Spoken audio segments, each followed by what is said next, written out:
জনগণ ঠিকই আছে, কিন্তু যারা সরকার চালান তারা তো সব আমেরিকার পকেটে বলতে গেলে। প্রতিটি আরব বিশ্বে কিন্তু আমেরিকার মিলিটারি বেস। আমার ভয় হলো যে আমেরিকানরা এরপরে কোথায় যাবে। অনেকেই হয়তো ডোনাল্ড ট্রাম্পকে নিয়ে হাসাহাসি করে, কোনো সন্দেহ নেই, এবং তার মধ্যেও কথাবার্তার মধ্যে অনেক ধরনের নেগেটিভ কথাবার্তা আছে ইত্যাদি, যে মেক আমেরিকা গ্রেট অ্যাগেইন।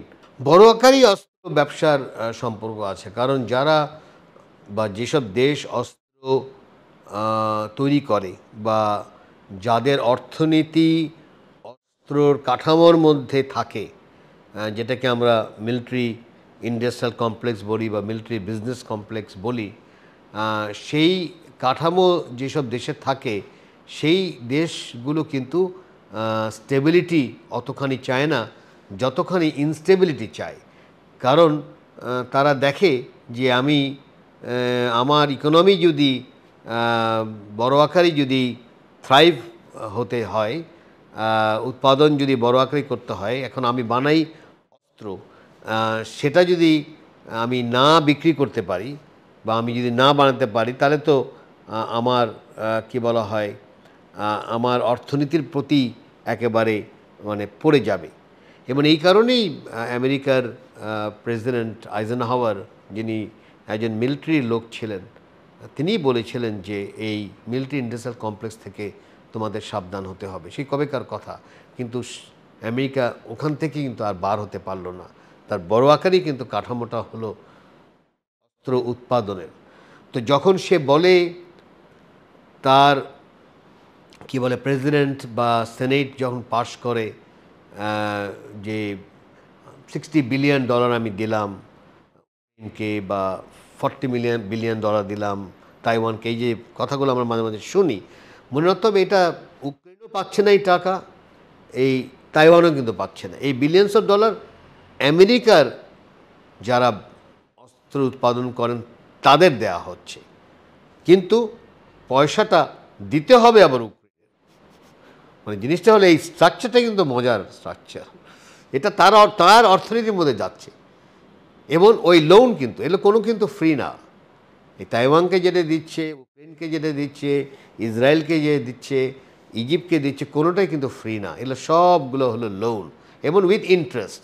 তো তার মানে হচ্ছে যে আমি $40 বিলিয়ন আমি আবার ইউএস ইকোনমিতে দিলাম, আমি একটা এক্সাম্পল হিসেবে বলছি, ইউএস ইকোনমিতে দিলাম, তাতে তারাও একটু খুশি, ইউএসের এমপ্লয়মেন্ট হতো, যেটা হয় আমার এমপ্লয়মেন্ট হলে আমি বাঁচি, আমার ঘর বাড়ি থাকলে, যার জন্য এবার ওই কারণেই বিশ্ববিদ্যালয়গুলো, বিশেষ করে আইভি লিগ বিশ্ববিদ্যালয়গুলো জেগে উঠেছে। কারণ আইভি লিগ বিশ্ববিদ্যালয় যারা প্রাইভেট বিশ্ববিদ্যালয়, মনে রাখতে হবে, তারা তো সব ওয়েল কানেক্টেড নেটওয়ার্ক, এবং বেশিরভাগই এই আইভি লিগে যারা পড়েন তাদের ছেলেমেয়েরা কিন্তু বড় লোকের ছেলেমেয়েরাই পড়েন, পয়সাওয়ালা, এবং পৃথিবীর সব পয়সাওয়ালা ছেলেমেয়েরাই ওখানে পড়েন। কিছু আছেন স্কলারশিপ পায়, বাট বড় আকারে কিন্তু তারা ওয়েল কানেক্টেড, যদি আমি বলি এলিটের ছেলেমেয়েরাই পড়ে, তাই তো? এখন তাদের কেন তারা রাস্তায় নামলো এই কারণে, তারা দেখছে যে তাদের যেসব বিশ্ববিদ্যালয়, তার যে এন্ডাওমেন্ট ফান্ড যেটা আছে বড় আকারে, সেই এন্ডাওমেন্ট ফান্ডটা যখন ইনভেস্টমেন্টে দেওয়া হয়, দেখা যাচ্ছে তারা ওই অস্ত্রের ব্যবসায়ীদের, না হয় ইসরায়েলের যারা বুলডোজার দিয়ে একেবারে ওয়েস্ট ব্যাংকে ঘরবাড়ি ভেঙে ফেলছে প্যালেস্তাইনের, সেই জায়গায় তারা ইনভেস্ট করছে হাইয়ার রিটার্নের জন্য। তো ছাত্র বলছে, আরে তুমি পড়াচ্ছ একটা জিনিস, অথচ আমার ইউনিভার্সিটি হলো কমপ্লিসিট জেনোসাইডের সাথে, তা আমি মুখ রাখবো কেমন করে? আমি যখন রাস্তায় বার হব, আমি যদি বলি আমি হার্ভার্ডের ছাত্র, বলে আরে তুই তো জেনোসাইডের বিশ্ববিদ্যালয়ের ছাত্র, তুই তো, যদি বলে আমি তো কী বলে কলম্বিয়ার ছাত্র, তো কলম্বিয়ার সবাই বলে আরে তোমার তো ইউনিভার্সিটি তো জেনোসাইড করে বেড়াচ্ছে, তুমি আবার কোন মানে কিসের কথা বলতেছো, শান্তির কথা? এই জায়গায় কিন্তু বড় একটা বিষয় চলে এসেছে এবার, এবং এরা জাগতে বাধ্য হয়েছে, কারণ তাদের মিডিয়া, তাদের এডুকেশন সবসময় তাদের অন্য চিন্তা ভাবনার মধ্যে রেখে দিয়েছিল। এবার এই টেকনোলজির মাধ্যমে, বিশেষ করে টিকটক টেকনোলজির মাধ্যমে, তারা এই প্রথমবার যেহেতু লাইভ দেখতে পারছে, যার জন্য তারা বুঝতে পারছে যে তাদের মিডিয়া বলতে গেলে মিথ্যা কথাই বলে এসেছে, ইসরায়েলি মিডিয়াও বলে এসেছে, আমি তো আমার স্বচক্ষে দেখতে পাচ্ছি, এবং আমরা দেখতে পাচ্ছি আমার এন্ডাওমেন্ট যেটা আছে সেটাও ইনভেস্ট করছে। তো যার জন্য তারা বলছে ডিক্লেয়ার অ্যান্ড ডাইভার্স, তুমি ডিক্লেয়ার করো যে তুমি কোথায় কোথায় ব্যবসা করো। তারা খোঁজ খবর নিয়ে দেখলো যে বেশিরভাগই হলো অস্ত্র উৎপাদন এবং ইসরায়েলের যেই যেই দেশটা জেনোসাইড করছে তার ওখানে ইনভেস্ট করছে। ওই জায়গায় তাদের আপত্তি এবং ওই জায়গায় হলো আন্দোলনটা, মানে এটা আন্দোলনের ইম্প্যাক্ট কিন্তু বিশাল একটা ব্যাপার, তাই না? তো সেই জায়গায় যদি আমরা একটু নজর রাখি তাহলে বোঝাই যাচ্ছে যে অস্ত্র ব্যবসায়ী যারা, তারা যে সহজে ছেড়ে দিবে তা না, তারাও এখন নতুন একটা পরিকল্পনা বার করবে যে তাহলে আর কী করতে পারি ছাত্রদের। এবং যেই কারণেই আমরা দেখছি যে এই বিভিন্ন ধরনের আইন কানুন করছে, এমনকি বলা হচ্ছে যে না কোনো ইসরায়েলের বিরুদ্ধে কথা বলা যাবে না। এবং আমরা দেখছি যে অনেকের চাকরিই চলে গেল, হার্ভার্ডের প্রেসিডেন্টের চাকরি চলে গেল, আইভি লীগের বেশ কয়েকটা 2-3 জন প্রেসিডেন্টেরই চাকরি চলে গেল এই হিসাবে বিভিন্ন বিষয় টিষয় বুঝে টুঝে। এবং তাতে হয় কি অন্য যারা অধ্যাপক পড়ান তারাও একটু শঙ্কিত। এই যে একটা বিষয় চলে এসেছে, এটা তো আগে ছিল না, কারণ তাদের বাক স্বাধীনতার কথা বলা হয়, বিশ্বে তারা হিউম্যান রাইটসের কথা বলে যাচ্ছে, অথচ নিজের দেশে যখন তারা দেখলো যে ছাত্র আন্দোলন করলো সেটা আর সহ্য করতে পারছে না, কারণ দেখছে যে তাদের মুখোশটা খুলে যাচ্ছে। সেই জায়গায় আমার মনে হয় যদি আমরা একটু দৃষ্টি রাখি তাহলে এটা স্পষ্ট যে এই মিলিটারি ইন্ডাস্ট্রিয়াল কমপ্লেক্সের অস্ত্র উৎপাদন ছাড়া কোনো উপায় নাই। এখন এটার পরিবর্তন একমাত্র ওই আমেরিকার জনগণই করতে পারবে, বা ইউরোপের জনগণই করতে পারবে, বা ইসরায়েলের জনগণই করতে পারবে। তারা যখন বড় আকারে জেগে উঠবে তখন হয়তো একটা পরিবর্তন হওয়ার সুযোগ থাকবে। ইউরোপ বা আমেরিকা বা ইসরায়েল বলে না কেন, মানে যুদ্ধ পাতানো কি একটা বিজনেসের মতো হয়ে গেছে তাদের একেবারেই। এবং সবসময়ই মনে রাখতে হবে যে এই দেশগুলো হয় যুদ্ধ পরিস্থিতি দরকার, নাহলে যুদ্ধ থাকা দরকার। আমার একটা ছোটো একটা বই আছে ওই আফগানিস্তানের উপরে, তো সেখানে আমি লিখেছিলাম একটা জায়গায় যে আমার ভয় আমেরিকানে চলে যাচ্ছে সেখানে অত ভয় না, আমার ভয় হলো যে আমেরিকানরা এরপরে কোথায় যাবে। আমি লিখে দিয়েছিলাম অথচ আমি জানতাম না যে ইউক্রেনে যাবে, কিন্তু আমি আগে লেখা আছে একবার স্পষ্টত যে আমার ভয় তারা চলে যাচ্ছে, কারণ আফগান হলো একটা ওল্ড সিভিলাইজেশন, হ্যাঁ, প্রচুর ওল্ড সিভিলাইজেশন, চিন্তা করা যায় না। তো সেই আফগান সে ম্যানেজ করবে কোনো না কোনোভাবে, এবং এটা তাদের সমস্যা। সেখানে যদি উগ্রপন্থী থাকে না কি পন্থী থাকে এটা তাদের বিষয়, এটা অন্যরা ওই ব্রিটিশরাও পারেনি, রাশিয়ানরাও পারেনি, আমেরিকানরাও, এটা সম্ভব না বার থেকে সমাধান করতে। কিন্তু আমি এটা লিখেছিলাম যে আমার ভয় হলো যে আমেরিকানরা কোথায় নেক্সট যাবে।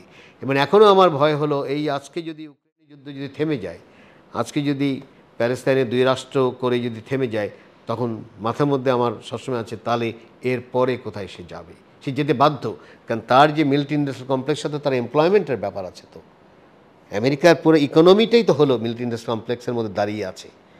এবং এখানে অনেকেই হয়তো ডোনাল্ড ট্রাম্পকে নিয়ে হাসাহাসি করে, কোনো সন্দেহ নেই, এবং তার মধ্যেও কথাবার্তার মধ্যে অনেক ধরনের নেগেটিভ কথাবার্তা আছে ইত্যাদি।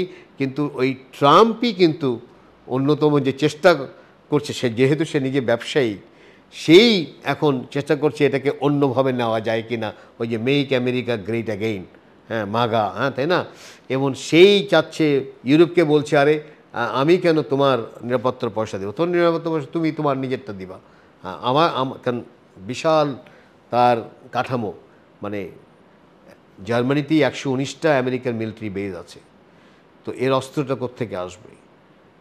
30টার মতন আছে ইউকেতে, 40টার মতন আছে ইটালিতে আমেরিকান মিলিটারি বেজ, পুরো ইউরোপে তো আমেরিকান মিলিটারি বেজ ভর্তি।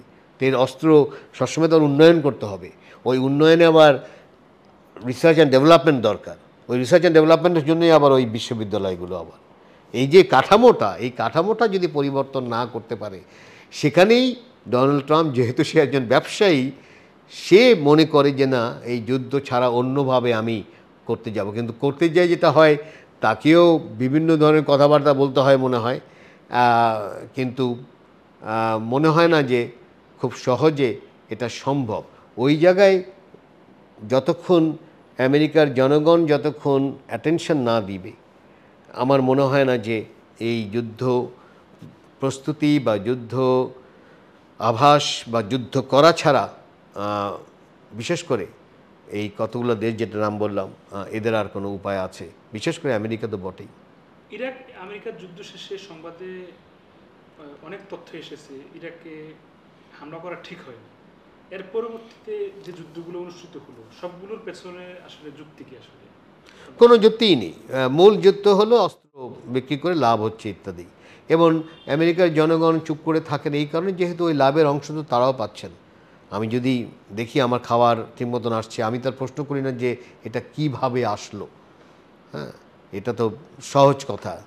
এটা তখনই আমি যদি জানি যে না, এই খাওয়ার পিছনে একটা রীতিমতো জেনোসাইড জড়িত, এবং সেটা আমি স্বচক্ষে আমি টেলিভিশন অন করলেই দেখতে পাচ্ছি, বা আমি আমার কী বলা হয় আইফোন খুললেই আমি দেখতে পাচ্ছি, তখন তো আমার খাওয়াটা খুবই ঝামেলা হয়ে যাবে। কারণ আমি মানুষ তো শেষ বিচারে, মানে আমি হয়তো আমেরিকান, বাংলাদেশি, ইজিপশিয়ান বলতে পারি, কিন্তু শেষ বিচারে তো আমি একটা মানুষ।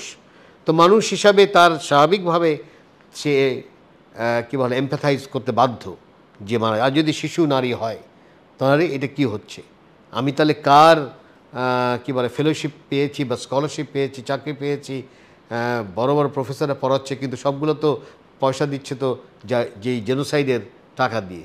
সেই জায়গায় আমরা যদি একটু দৃষ্টি রাখি তাহলে বোঝা যাচ্ছে যে এবার ওই পরিবর্তনটা যদি করতে হয় তাহলে ওই মিলিটারি ইন্ডাস্ট্রি কমপ্লেক্স বা যেটাকে বলছি অস্ত্র উৎপাদনের থেকে বার হওয়াটা, কিন্তু সেটা এমনিতে বার হবে না, সেখানে বড় আকারেই একটা তো উদ্ভাবন দরকার যে আমি তাহলে কী ধরনের ব্যবসা বাণিজ্য করব। এটা তো আমি হঠাৎ করে তার পরিবর্তন করতে পারবো না, তাই না? কতগুলো ব্যবসা তো হঠাৎ করে পরিবর্তন করা যায় না। তা আমি অন্য কি ব্যবসা করব, কারণ অন্য ব্যবসা তো দেখা যাচ্ছে যে অন্যরা নিয়ে গেছে। আজকে যদি রেডিমেড গার্মেন্টসের কথা বলি, একসময় তো আমেরিকা বানাতো, সেই রেডিমেড গার্মেন্টস তো এখন বাংলাদেশ বানায়, চীন বানায়। এখন হঠাৎ করে কি রেডিমেড গার্মেন্টস সে বানাতে পারবে? ইম্পসিবল।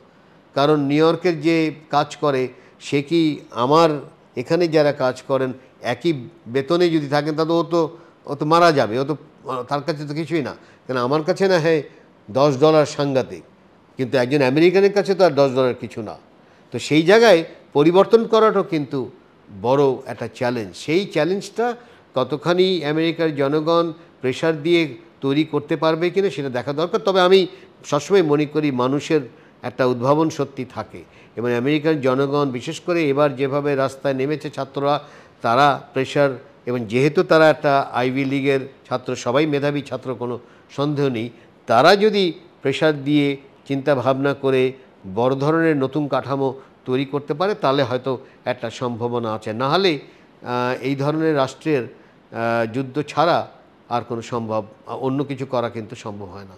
স্যার, এমনিতে গণতন্ত্র, তেল, অস্ত্র ব্যবসা ও যুদ্ধ একটার সাথে আর একটা পরিপূরক কিনা? সবগুলোই একেবারে মানে যেই কারণেই মিডল ইস্টে আমেরিকার এতগুলো মিলিটারি বেস রয়ে গেছে মনে, তবে সবগুলো অনেকেই বলে যে আরব বিশ্ব কেন জেগে উঠছে না, তাই না? আমরা দেখছি, কিন্তু তারা দেখে না যে প্রতিটা আরব বিশ্বে কিন্তু আমেরিকার মিলিটারি বেস।